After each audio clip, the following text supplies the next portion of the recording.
Ahead? Mhm. Okay. How to connect the remote controller?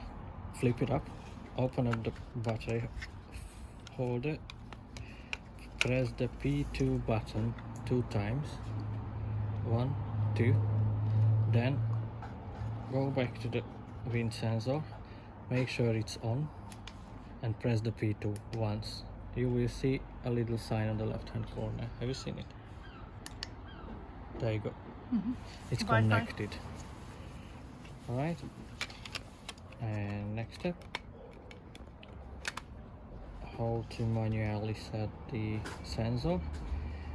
You have to press the button M and hold the M until it's blinking. Yeah, it's blinking. Press the M again. This is the sun sensor. If this is 10 lux right now, if you want to decrease the sun sensor, press the button A.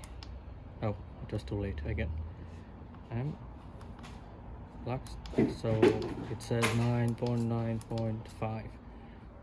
And if you want to set the wind sensor, right now it's 10 km/h. If you want to reduce it, press the button A. If you want to increase it, press the button up.